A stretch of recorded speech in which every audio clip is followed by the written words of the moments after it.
দাঁড়াও না। বাবা কতক্ষণ চলো বাইরে চলো, গাড়ির মধ্যে এত কথা তোমার সন্দেহ করবে না, বের হয়ে যাও।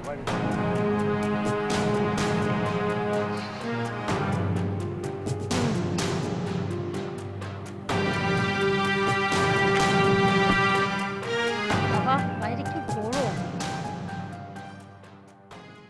আচ্ছা বাবা, বলছিলাম কি এভাবে আর কতদিন, এই যে দেখেন লুকায় লুকায় তো অনেক দিনে আমরা সম্পর্কটা চালিয়ে যাচ্ছি, কিন্তু আপনার ছেলে ভুল অক্ষরে যদি কোনো কিছু আন্দাজ করে বা দেখতে পায় বা বোঝে, তাহলে কি অবস্থা হবে বুঝতে পারছেন? তুমি কোনো চিন্তা করো না তো। ও কেমন করে টের পাবে? ওকে তো অল্প দিনের মধ্যেই বিদেশ পাঠিয়ে দেওয়ার ব্যবস্থা করছি। শুনেন, এই কথা তো অনেক দিন ধরেই শুনছি, আপনি পাঠাতে চাইলে তো হবে, আপনার ছেলে যাবে কিনা সেটাও তো একটা বিষয় আছে তাই না? যাবে যাবে, ওকে যেতেই হবে। আমি ঠিক সেইভাবেই ওর সঙ্গে কথা বলবো, সেইভাবে পাঠাবো। তার কারণ তোমাকে ছাড়া না আমি টিকতে পারবো না। এক মুহূর্ত আমার মন ঘরে টেকে না। সত্যি আমার কাছে লাগে কি সবসময় তুমি আমার সঙ্গে থাকো, আমার সামনে বসে আছো। তো বাড়ি বেশিরভাগ সময় তো আমি আপনার সঙ্গেই থাকি, আপনার ছেলেকে আর সময় কই দিই বলেন? আর তাছাড়া এই তো কারণে অকারণে যখন তখন আমরা দুজন বাইরে চলে আসি, বাইরে এসে আড্ডা দিয়ে নিজেদের মতো করে সময় কাটাই। আমার না মাঝে মাঝে খুব ভয় লাগে। কিসে? আরে বাবা, বিষয়টা হচ্ছে যদি কোনোভাবে ওর মধ্যে একটা সম্ভব ঢুকে, এই যে যেমন আমরা একটু বেশি বাইরে আড্ডা দিচ্ছি না, কারণে অকারণে বেশি বাইরে বেরোচ্ছি, ও যদি ভাবে কি ব্যাপার আমার বাবার সাথে এত বাইরে যাওয়ার কি আছে, অন্য কোনো সম্পর্ক আছে কিনা, এরকম যদি মিন করছে না, তাহলে কিন্তু বিষয়টা আর একদিকে চলে যাবে। আরে ধুর, তুমি ওকে নিয়ে কোনো চিন্তাই করো না তো। ওকে তো আমি অচিরেই পাঠিয়ে দিচ্ছি। তারপরেই ধরো ফাঁকা বল, একটা পয়েন্ট থাকবে, পয়েন্টের পর দেখে প্ল্যান যাকে বলে প্ল্যান। সেটা কি? সবসময় এখানে কাজ করে। বলছিলাম কি তাহলে আর দেরি করে লাগবে না। যত তাড়াতাড়ি সম্ভব আপনি ছেলেকে একটু বুঝায় সুঝায় বিদেশ পাঠান। অবশ্য আমি কিন্তু বলছিলাম, সে আমারে বলছে না বিয়ের পর আমি কেন বিদেশ যাব? কিন্তু বাবা ওই যে বাড়িতে আছে না, মানে দেশে আছে, এটা তো আমাদের জন্য রিস্ক, তাই যত তাড়াতাড়ি সম্ভব কাজটা কিন্তু আপনাকেই করতে হবে। শোনো, আমি তো ওকে পাঠাবো, ওর সঙ্গে কথা বলবো, কিন্তু তুমি কিন্তু আমার চাবি হিসাবে ওর কানের করে কিন্তু তুমি একটু বুঝবে যে সামনে ভবিষ্যৎ আছে, সন্তানাদি হলে তাদের ভবিষ্যৎ আছে, অতএব টাকাও রোজগার করতে হবে। ঠিক আছে? তা তো অবশ্যই, কারণ আমিও তো চাই যত তাড়াতাড়ি ও বিদায় নেবে ততই আমাদের জন্য মঙ্গল। আচ্ছা ঠিক আছে, এখানে সময় নষ্ট করবো না, গাড়ি। হ্যাঁ ঠিকই বলছেন, গরম লাগছে।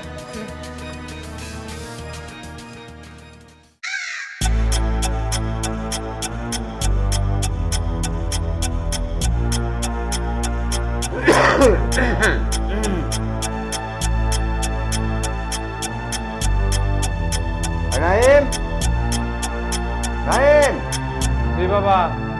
এদিকে আসুন না। আচ্ছা বাবা, আসতেছি।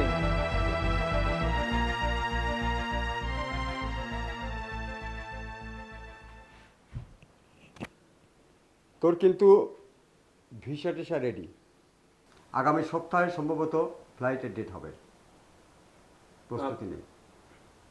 আব্বা, আচ্ছা তুমি একটা কথা বলো তো, এই যে তুমি আমাকে বিদেশ পাঠাচ্ছ, এর কারণটা কি?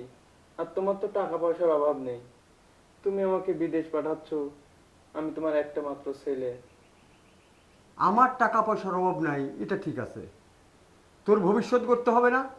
ভবিষ্যতে তোর টাকা পয়সা লাগবে না? তোর সন্তানাদি হবে না? তাদের ভবিষ্যৎ গড়ে দিতে হবে না? বাবা, আমি কিন্তু একটা জিনিস বুঝতে পারতেছি যে তুমি আমাকে বিদেশ পাঠানোর পিছনে একটা কারণ আছে। তুমি সত্যি করে বলো তো, তুমি কেন আমাকে বিদেশ পাঠাতে যাচ্ছ? তোকে বিদেশ পাঠাতে চাচ্ছি তোকে প্রতিষ্ঠিত করার জন্য, এটাই আমার মূল উদ্দেশ্য। কেন, আর কিছু আছে নাকি এর মধ্যে? হ্যাঁ বাবা, আমি অনেক কিছু জানি এবং অনেক কিছু বুঝি, আমি অনেক কিছু দেখছিও। তুমি যে আমাকে বিদেশ পাঠাচ্ছ এর পিছনে একটা কারণ আছে। এই যে সূচনা, আমার সাথে অনেক দিনই বিয়ে হয়েছে। আচ্ছা আব্বা, তুমি আমাকে একটা কথা বলো তো, সূচনার সাথে কি তোমার কোনো সম্পর্ক আছে? নাউজুবিল্লাহ, নাউজুবিল্লাহ, আস্তাগফিরুল্লাহ। তুই এটা কি কথা বলবি বাপ? এটা কি কথার মতো কথা? আর এই কথা কি নিজের বাপকে বলা যায়? বাবা, আমি জানি এসব কথা বাবাকে বলা যায় না, কিন্তু আমি যা দেখছি এবং আমি যা শুনছি সেটা তো অস্বীকার করার মতো না। সূচনার সাথে আমার অনেক দিন বিয়ে হয়েছে। আমি যদি ওকে বলি চলো কোথাও ঘুরে আসি, একটু একাকিত্ব সময় কাটিয়ে আসি, আমার সাথে কখনোই যায় না। কিন্তু তুমি বলার সাথে সাথে বহুতলা হয়ে ওঠে যে এই জায়গা ঘুরতে যাব, ওই জায়গা ঘুরতে যাব। আচ্ছা, আমি কি বুঝি না, পিছনের কারণ তো অবশ্যই আছে। তোর এটা ভুল ধারণা। সূচনা হচ্ছে একজন আদর্শ মানুষ, ওর মধ্যে জ্ঞান গরিমা সবই আছে। জানে যে আমি তার শ্বশুর। শ্বশুর যদি একটা অর্ডার করে যে বৌমা তোমার মনটা খারাপ, চলো তোমাকে ঘুরে নিয়ে আসি, সে কি তখন না করতে পারে? এটা কি তুই হলে না করবে? আমাকে মুখের উপর কি করে না করবে? এই জ্ঞানটুকু তোর নাই? বাবা, আমার জ্ঞানও আছে, আমি সব কিছু বুঝি। আমি নিজের চোখে যা দেখছি তা অস্বীকার করি কিভাবে? অনেক সময় চোখের দেখার মধ্যে অনেক কিছু ভুল থাকে। শোন, তুই যাই বলিস, কথা যেদিকে পেঁয়াজ দিস, আমি কোনো কিছু শুনবো না। আগামী সপ্তাহে সম্ভবত তোর ফ্লাইটের ডেট হবে, কাগজপত্র আমি রেডি করে ফেলেছি, তুই সেইভাবে প্রস্তুত হবি। না বাবা, আমি বিদেশ যেতে পারবো না। যাবি না মানে? তুই আমার মুখে মুখে কথা বলিস, মুখের উপরে কথা বল শিখে গেছিস? এত বড় সাহস হয়ে গেছে? ওঠ, আমার চোখের সামনে থেকে যা, যা। ওর কথায় আমাকে চলতে হবে। আমি যে ডিসিশন নেব, আমার ডিসিশনে ফাইনাল। যে কথা আমি বেঁচে আছি, আমার কথাই শেষ হবে। যাবো না, তুমি আমার সব করতে বসে বসে খাবে, তোমার ভবিষ্যৎ করতে হবে।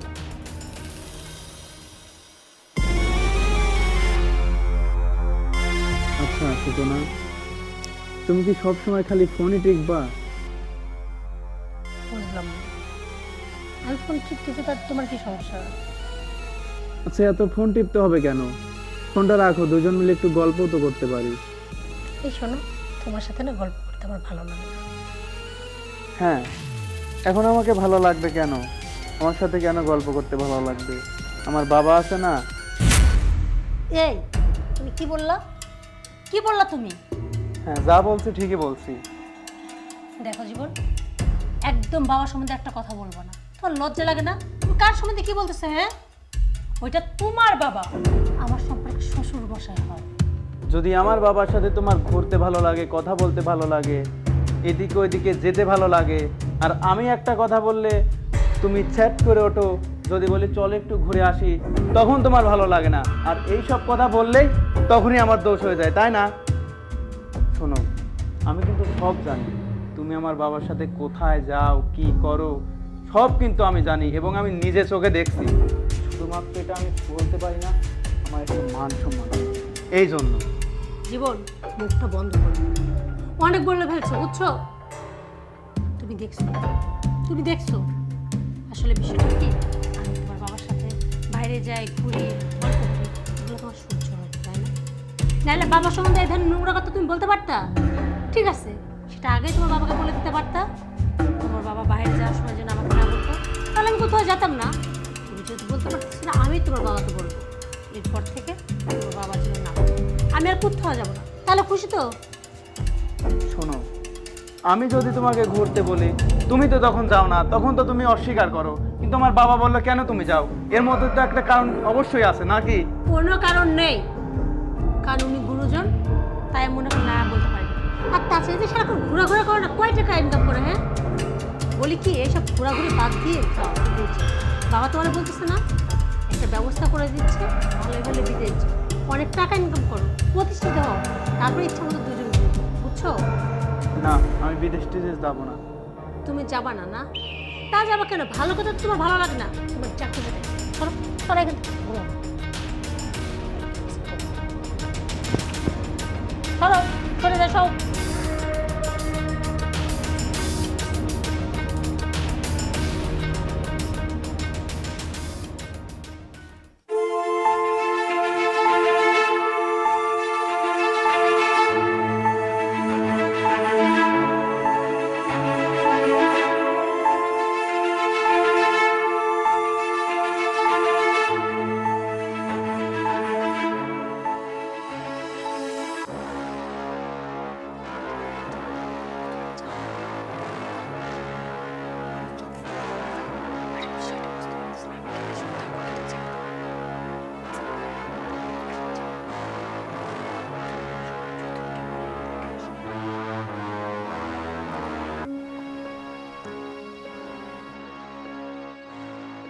বাবা,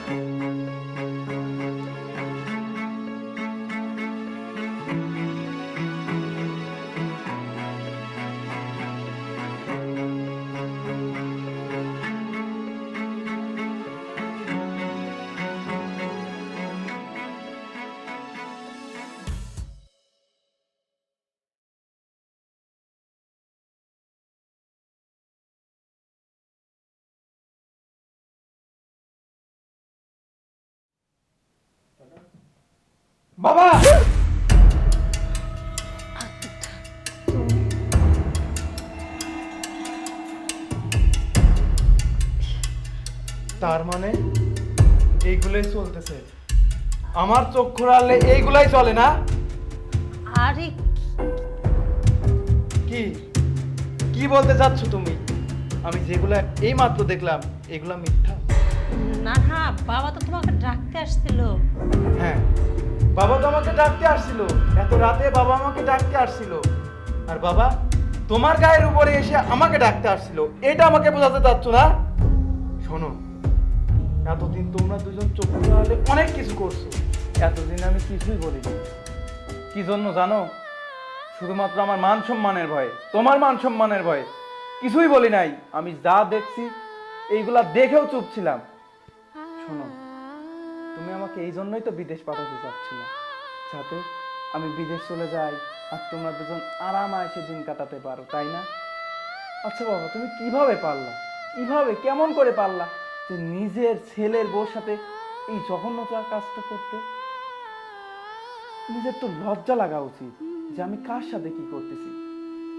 এই ছোটবেলা থেকে আস্তে আস্তে আস্তে আস্তে আমাকে তুমি এত বড় করছো, আমাকে ভালোবাসছো, আমার যখন যা লাগছে তাই দিছো। আমিও তোমাকে অনেক ভালোবাসছি। আমার মা ছিল না, আমি তোমাকে বাবা মা দুটাই ভাবছি। বাবা, আমি চিন্তাও করতে পারিনি তুমি এই কাজটা করবা। ছোটবেলা থেকে আমি ভাবতাম আমি আমার বাবার আদর্শে আদর্শিত হব। আমার বাবা আমাকে যে শিক্ষা দিবে আমি সেই শিক্ষায় আদর্শ হব। আমি সমাজের বুকে বুক ফুলিয়ে চলবো। আরে ছেলের বউ মানে তো নিজের মেয়ে, নিজের মেয়ের মতো। তুমি কি পারো নাই সূচনাকে নিজের মেয়ের মতো দেখতে? তুমি শেষমেশ কি করলা? হ্যাঁ, এ কথা চিন্তা করতেও তো আমার লজ্জা লাগে, ঘৃণা লাগে। এই কথাগুলো যদি সমাজের লোকজন জানে কি বলবে? আমাকে তো সিসি করবে। আমি তোমার আদর্শে আদর্শিত ছেলে হতে চাইছিলাম, কিন্তু এখন যদি আমি তোমার আদর্শে আদর্শিত হই তাহলে সমাজের বুকে আমি বুক ফুলিয়ে চলতে পারবো না। ছোটবেলায় আমি মা মা মা মা করে চিল্লাইতাম। আমি বলতাম, বাবা তুমি আমাকে একটা মা এনে দাও, কিন্তু তুমি বলতাম না, তোর যদি আমি একটা মা এনে দিই তাহলে তোর সৎ মা এই ঘরে আসবে, তোকে অনেক আদর যত্ন করার পরিবর্তে তোর উপর অত্যাচার করবে, অন্যায় করবে। তাই তুমি কোনোদিন বিয়ে করোনি। আমি ভাবছিলাম আমার বাবা তো অনেক ভালো, আমি সূচনার সাথে রিলেশন করে বিয়ে করলাম। তুমি কোনোদিন আমাকে কিছু বলোনি। আমি ভাবছিলাম তুমি সবসময় সূচনাকে নিজের মেয়ের চোখে দেখবা, কিন্তু তুমি এটা কি করলা? তুমি শেষমেশ আমার বউর সাথে এতটুকু খারাপ কাজ করতে পারলা? আমি কোনোদিন না চিন্তাও করতে পারিনি। আজকে তোমাকে আমার বাবা বলতে ঘৃণা হচ্ছে, ঘৃণা।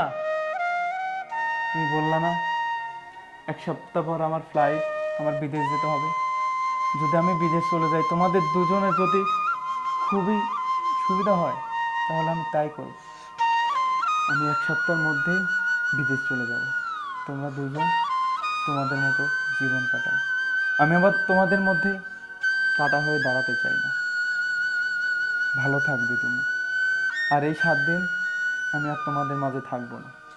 আমি আমার মতো আলাদা একটা রুমে থাকবো। তোমরা ভালো থেকো।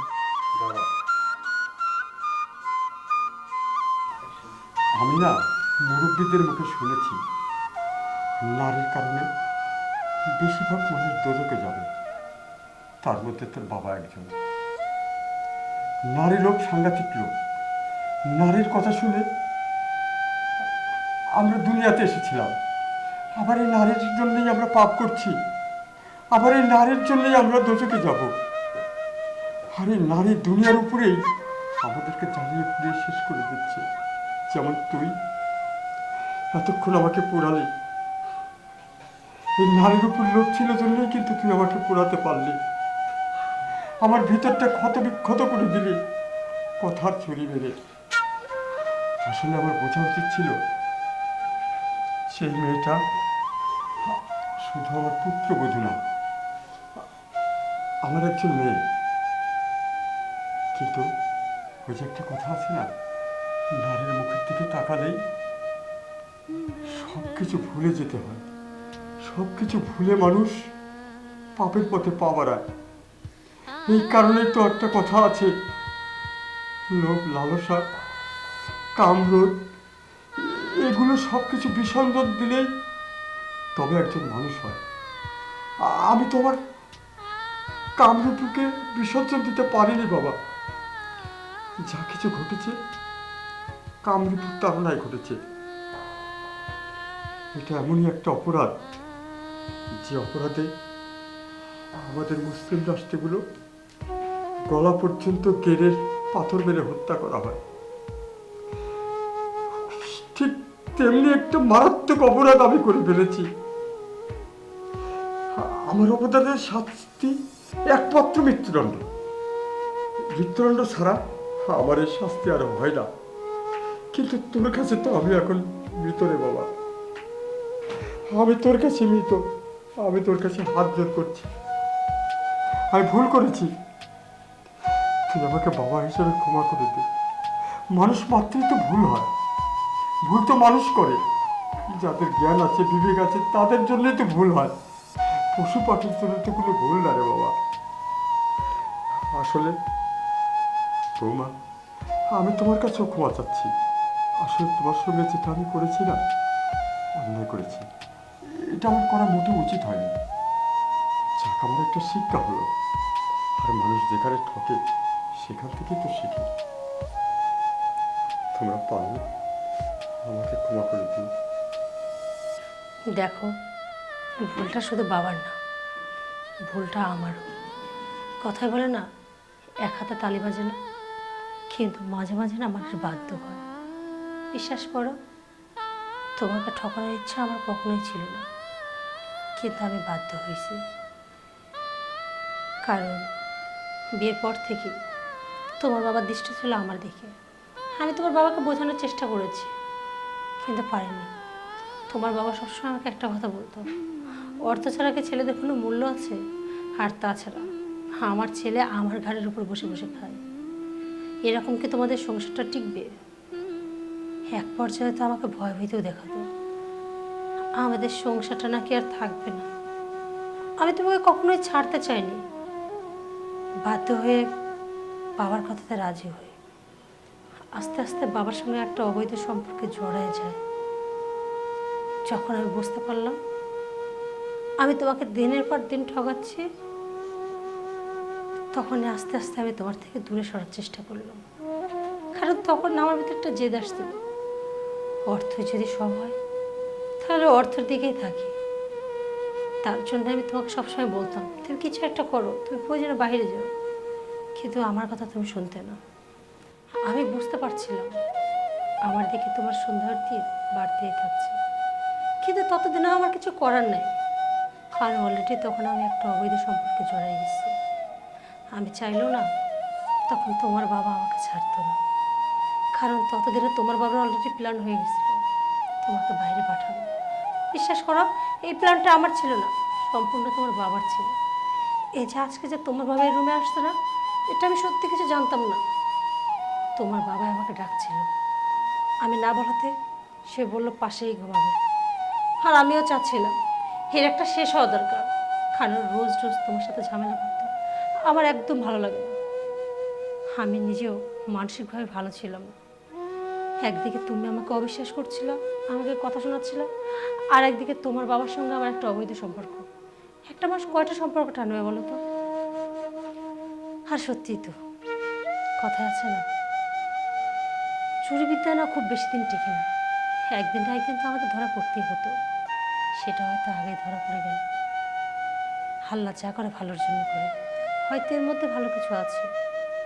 তবে আমি জানি আমি যেটা করছি আমাকে সত্যি ক্ষমা করা যায় না।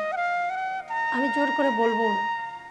এত বছর পরে তুমি আমাকে ক্ষমা করে দাও, আমাকে মেনে নাও, আমার সাথে নতুন করে সংসার করো। না, আসলে আমি তোমার যোগ্য না। এখন আমি তোমার অযোগ্য হয়ে গেছি।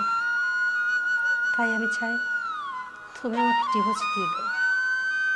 আর তোমার বাবার সাথেও আমি এই সম্পর্কটা রাখতে চাই না। তবে লাস্ট বার একটা রিকোয়েস্ট করবো, আমি তোমার সাথে যে অন্যায়টা করছি তার জন্য যদি কখনো মনে হয় তুমি আমাকে ক্ষমা করতে পারবা, তাহলে ক্ষমা করো। আর হ্যাঁ, এই রাতটুকু এ বাড়িতে থাকার পারমিশনটা আমাকে দাও। সকাল হলে আমি নিজে, আমার দু চোখ যেদিকে যায় আমি চলে যাব। না সূচনা, তোমাকে আর কোথাও যেতে হবে না। তোমরা যেহেতু তোমাদের ভুল বুঝতেই পারছো, আজকে থেকে আমি চেষ্টা করব দেশে থেকেই নিজেকে প্রতিষ্ঠিত করার। তার মানে তুমি আমাদেরকে ক্ষমা করে দিয়েছো?